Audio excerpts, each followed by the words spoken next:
OTA, minicamp, whatever it is you want to call it. We'll talk about who attended it. We'll show you a little bit of video footage from it as well. And then I figured it'd be a good time. I know, Jacob, you brung this up a time or 12. Let's talk about the depth chart a little bit, right? Kind of see how it's projecting, that type of thing. So with that being said, let's jump into it, man. Wes Hokowitz had put this out, and if you guys can't read it, it's okay. I'll try to read it for you. I'm sure I'll butcher half of these names. But this was the Green Bay Packers roster for the 2025 rookie minicamp. They had Gavin Stewart, kicker from Georgia Southern, Taylor Elgersma, quarterback from Wilfrid Laurier. Here's the guy in Canada. You got Brendan Hall, punter from Montana State. Guys, this Brendan Hall cat, 6'9", they said. Wow. And if I heard Ryan correctly, in high school, he was hitting 75-yard field goals. So this guy seems like he might be primed to take the other lad's spot on the practice squad this year if they really like what they see out of this rookie minicamp. Let's see who else we got here. We got Jack Studer, wide receiver from Wisconsin Lacrosse. Kind of cool to see a local guy there in-house. Matthew Golden, who's going to be wearing number 22. That's your first-round wide receiver out of Texas. Micah Robinson, number 26, cornerback out of Tulane. Kalen King. That's really strange, right? Kalen King from Penn State was at the rookie minicamp. Do you think that they maybe had the guys that ended up on the practice squad come in too? I'm wondering if they do that to fill out the practices, right? Or the workouts. It's probably like practice squad guys and then the rooks. It makes sense, right? I mean, get Kalen in there and get him some more reps, get him back in there and messing around a little bit, right? I think that's a good idea. Yeah, I see they also have Deslin Alexander. He was on the squad last year, so they must have opened it up to some of the guys from last year. That's kind of cool. Let's see. You got Xander Mueller out of Northwestern. He's a linebacker. Jalen White, running back out of Georgia Southern. Kazir Brown, safety out of Florida Atlantic. Kamal Haddon, there you go, cornerback out of Tennessee. Obviously, we signed him off the scrap heap last year. Jonathan Baldwin is listed as a cornerback out of UNLV. You guys know, I want to say we were kind of high on him. Let me see where we had him on our big board, because I remember us talking about it a little bit. Jonathan Baldwin, because he was safety, if I remember right. Yeah, I thought I read somewhere that the Packers gave him the most money that they gave any UDFA, which was surprising to me. Nice. Yeah, it makes sense. I want to say that when we looked him up, and maybe he was not on our big board. I'm not seeing it on the big board. I remember we looked him up somewhere and was like, dang, this dude looked pretty solid. So he must have graded out fairly well in terms of PFF. Nonetheless, they've got him listed as a corner as opposed to a safety. Not that it really matters when you're at rookie minicamp, but Caleb Hayes, linebacker out of BYU. Johnny Lumpkin, tight end out of Louisiana. Obviously, he was on the roster last year a little bit. Luke Gunderson, linebacker out of Northern State. Colin Oliver, defensive lineman out of Oklahoma State. So there you go. There's many people jumped into the YouTube comments from some of the stuff that we showed yesterday, the video that we had yesterday, and they were saying, Colin Oliver playing linebacker, what does this mean for Tyron Hopper? And we had mentioned, listen, he's a hybrid guy. He's either going to play edge or he's going to play stack backer. I'm leaning towards he's going to play edge, and they do have him listed as a defensive lineman. As you can see here on this list, there are no edge defenders listed. They're all listed as defensive linemen grouped in with the big boys up front. So Colin Oliver there wearing number 45 out of Oklahoma State. Amar Johnson, one of the guys that I'm really excited about, the running back out of South Dakota State. You got Tyron Herring, cornerback out of Delaware. Jamon Johnson or Jamon Johnson, I've heard it said both ways, linebacker out of Kentucky. Deslin Alexander, defensive lineman out of Pittsburgh. Connor Shea, linebacker out of Wyoming. Jeremiah Martin, defensive lineman out of Washington. Van Fillinger, defensive lineman out of Utah. Gage King, long snapper out of Central Florida. Tyler Cooper, guard out of Minnesota. Really excited about him. That's a guy I think kind of under the radar a little bit. Keith Randolph, defensive lineman out of Illinois. J.J. Lip, guard out of Northern Illinois. Donovan Jennings, guard/tackle, obviously was on the practice squad last year out of South Florida. Anthony Belton, the big boy, number 71, your second-round pick out of North Carolina State, playing tackle. They've got him listed as a tackle, so there you go, right? Not that they would tip their hand too much, but that's what I want to see. I don't want to see Jordan Morgan jump back to left tackle. I want to see him kind of solidify his spot at right guard. Let Anthony Belton just kind of work right in bring behind that Escalade out of the garage, right? Let that Escalade ride. And look, if he beats out Rasheed Walker for left tackle, so be it. I know this. If he is good enough to win that starting left tackle job over our boy Rasheed Walker, I think we got possibly one of the best swing tackles in football because Rasheed Walker is one of the best pass blocking left tackles in the game. So now whether he could play right tackle or not, that's to be determined. Hopefully we don't even have to see that, in the making. Now, it is worth mentioning, here's Brant Banks, tackle out of Rice. John Williams, guard out of Cincinnati. That was your 7th round pick. So they've got him listed at guard. Wasn't he a tackle, Jacob? Am I thinking right, man? Which one? Sorry. John Williams out of Cincinnati. I thought he played tackle in college. Yeah. So they've got him listed as a guard. So they're tipping their hand a little bit. I like this. I like that they're trying to, just go ahead. All right, here's where we're planning on trying these guys. Doesn't mean that's where they'll end up. Right. Jaden Smith, wide receiver out of Nevada. Ali Jennings, I think is who that is. Wide receiver out of Virginia Tech. Warren Brinson, defensive tackle out of Georgia. Nazir Stackhouse, defensive lineman out of Georgia. Let's go. There's a name. Yeah, James Esther, defensive lineman out of Northern Illinois. And Baron Sorrell, number 99, defensive lineman out of Texas. So James Esther obviously was on the practice squad last year as well. So get your all's initial thoughts. I don't care who goes first. As Daryl pointed out, John Williams was a tackle at Cincy, so it looks like they're going to try him at guard. That's very interesting. So I'm just reading the fine print here, like we discussed. I see this is Wes Hockowitz, right, that tweeted this out? Correct. Yeah, so you see 38 players, 8 draft picks, 10 UDFAs, 11 tryouts, and then 9 current guys. So the second year players are the guys that are probably filling out that room so they can do these workouts and stuff. But I don't know, really just getting to the end of that list, man, just a lot of guys to be excited about in that last little cluster here, from Anthony Belton all the way down. Nas Stackhouse is a guy that I'm looking forward to seeing at camp. Another big dog from that Georgia defense, and obviously Baron Sorrell out of Texas. So this is awesome, man. I can't believe it. We're that much closer to OTAs and training camp, and just a lot to be excited about with these guys. Just let's be honest, rookie minicamp is just kind of getting your feet under you, let the coach get that first look at you. We saw a lot of receiver drills today. Guys weren't even really catching passes or anything. They were just kind of running routes, going through the motions, and it's just fun, man. Football is back, baby, at 1265. I'm excited. Definitely. Chad Inc. asks, is this a special episode? Chad, this is a special episode that we put together for you, man. I told the guys, listen, let's just do a special episode for Chad Inc. All right. We just had to go live a little earlier tonight because we got dinner plans. So that's all it is, man. Appreciate you swinging through, though, buddy. I really thought Tim was going to hit you're a very special person. I use that a lot on my staff now. When they say stupid stuff, I just look at them like you're a super special person. You're an amazing person. You know that, don't you? Amazing person.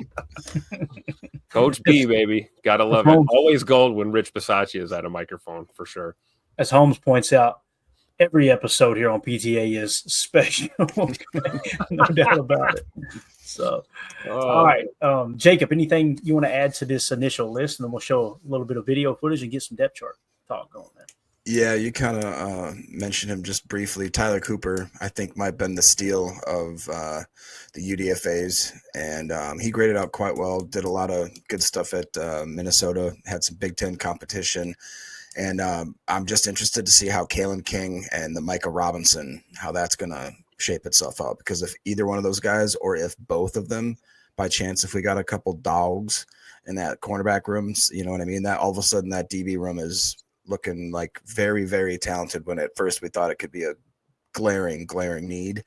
And then there's a few other ones that are peppered in there, where you just kind of see like how they react. Like, definitely want to see Oliver and how he kind of molds his game in the NFL level for sure. And I think, we're not going to see a lot right away. Definitely it's going to be a while till we see him in pads and all that kind of stuff, but it's just going to be fun. Like Tim said, it's always interesting to see a new crop of faces. And I would argue that this year we're more prepared than we are most years, to actually get to know these guys and have already had a lot of time looking at them. So I'm excited, man.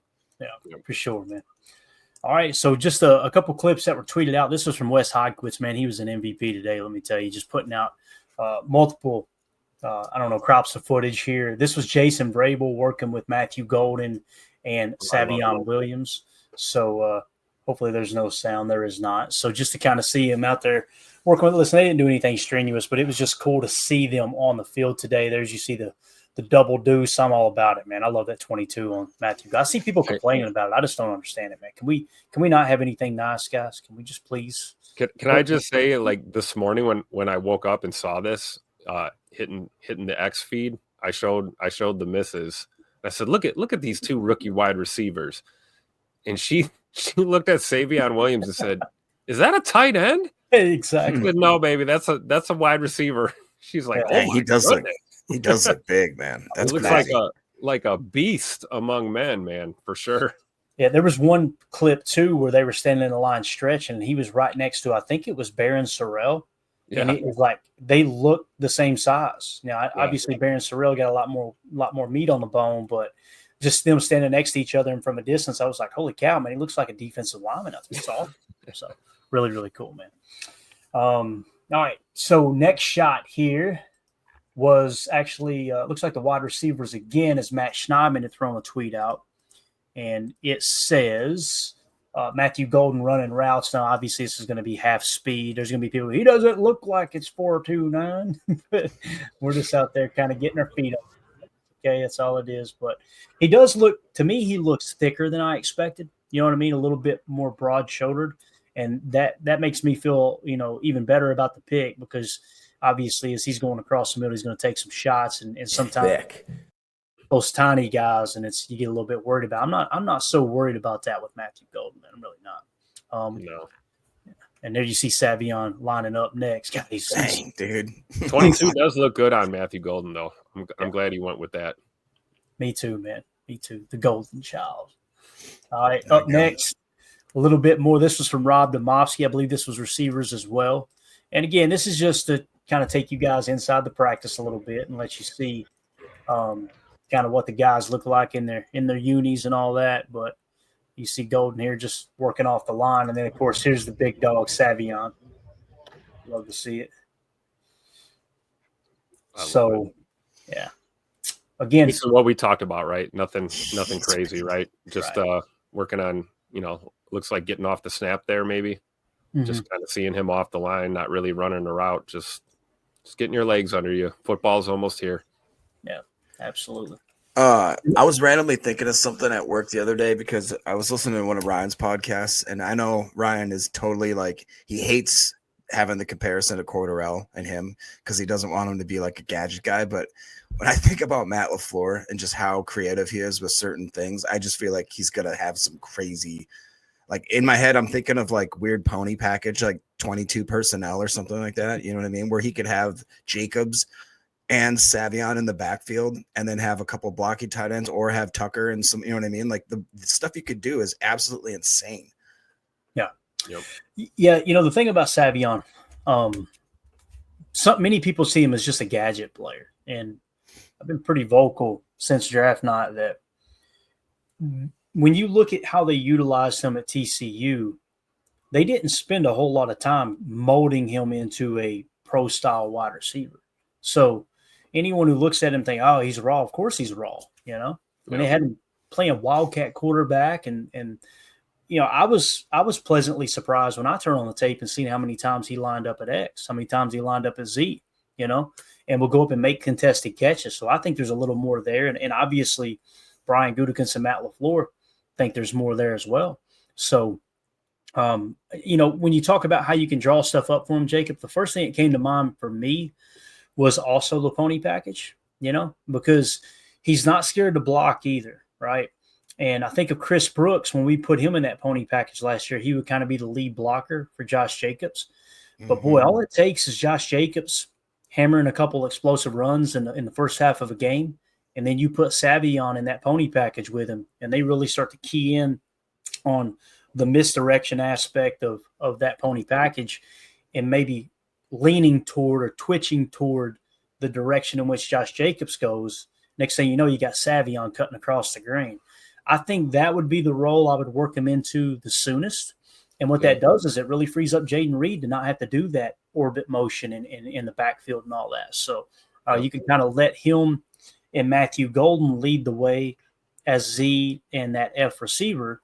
And then you'll still have Romeo Dobbs, if he's on the roster, playing that boundary X along with Dontavion Wicks until, of course, Christian Watson gets back. So I'm right there with you, Jacob. I think it'll be probably more of the pony package type is what fits him the best, because he's definitely comfortable running from the depth of the backfield. You know what I mean? As opposed to, he's good on end rounds too, don't get me wrong, but I think he's more comfortable kind of everything in front of him squared up on the defense. And like you said, he's not afraid to lay a block in there, right?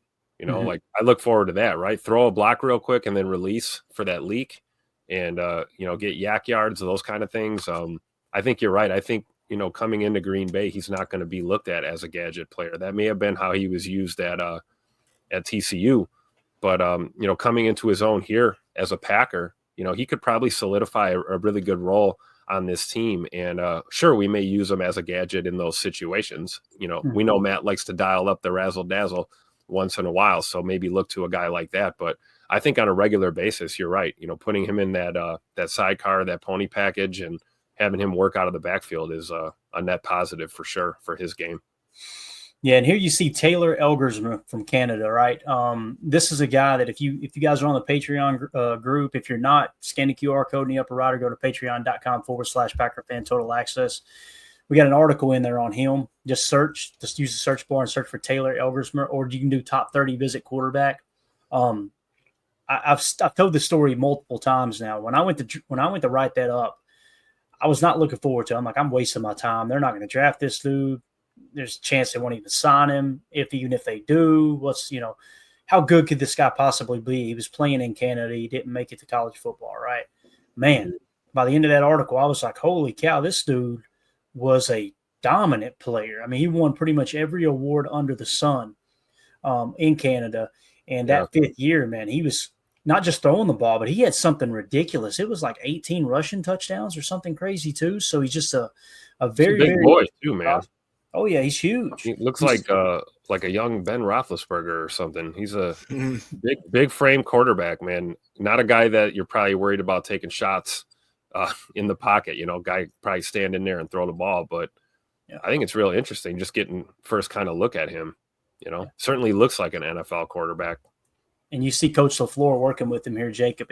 I know it doesn't sound important, but, Sean Clifford is your practice squad quarterback, right? Maybe you carry two on the practice squad this year. Maybe Malik Willis gets traded before the season, right? And you get some draft capital and you let those two battle it out for the backup spot. I personally, anything less than a third-round pick, I want Malik Willis on my roster being the backup quarterback, man. What do you think about that in terms of the quarterback room? Yeah, honestly, I was thinking the other day that if I had my way, I would actually have tried to solidify Malik Willis as a long-term backup quarterback fit, because we just right now, for how old he is, for what we saw last year, and for what we clearly saw what Matt is able to draw up and really utilize his talents specifically. And, the Titans were probably watching those few games where he played thinking, what the heck is this? Like, where did this guy come from? Why did we let him go? And so I would like to see us throw him like a 3 or 4 year deal, to be honest, try to just give him a decent paycheck and just have that absolute security of knowing that going forward for the next 3-4 years or whatever it is, that if something, God forbid, happens to Jordan Love, we have a guy that could come in and almost be more of a threat in certain ways, because you have to completely shift the way that you're playing the quarterback when Malik Willis comes in. Yeah. No, and if you're personally asking me, do I agree with that? I agree 110%, Jacob. But I always try to run things through the filter of, precedent, right? What is Goody? What is Ted Thompson? What's that whole lineage done over the years with the front office? And Cody asked a great question here in the chat. He says, how long did Flynn back up Rodgers? I think it was 3 years, and they traded him in the final year of his rookie deal. Now, back then, they didn't have the CBA where it was locked into a 4-year deal, but I'm almost positive he signed a 4-year deal as a rookie contract. So I imagine it was somewhere between 2 to 4 years that he backed up Rodgers, and then they traded him away. Yep. So, yeah. 2008 to 2011. His first stint. Got it. And obviously they got a little bit of draft capital, and the Seahawks gave him the bag, and then lo and behold, they draft Russell Wilson, and they just throw Matt Flynn to the side, right? It's funny how quickly things change because they gave him a good chunk of money for sure. So, for sure. Yeah. So we'll see though, man. But I definitely want Malik Willis back. And long term will be great, Jacob. It just, you get into that whole. First of all, the Packers have never done that, right? They've never given a significant contract to a backup quarterback. They just kind of run them through like cattle, right? Get them through the rookie deal, and then they move on. Get the next one, run them through the rookie deal, and move on. But what would be the number, do you think? What, average annual value? What would you be willing to pay Malik Willis to have him as your back? Because there's some teams, man, they'll pay $8 to $10 million for a backup. They'll do it. I don't know if I'm at that point, but I would be willing to pay more. Not with the money we got to spend on Zach Tom, right? And I was gonna say, line, no. If I'd be comfortable with like a 3-year, $15 million, like fully guaranteed. You know what I mean? Like, look, Chris the Casual right there with you. He said $5 million on the spot. So you guys are on the same page there. I would be okay with that. I get what you mean, Jacob. That's like a long term, right? Like near long term. We know we got something, confirmed for the next 2 to 3 years, rather than like going year to year and seeing what we're going to do, right? Like we got 1 year left with him now, right? And we've already discussed the possibility of even him being traded potentially for future picks or somebody. But I think you're right. I think that's fair, right?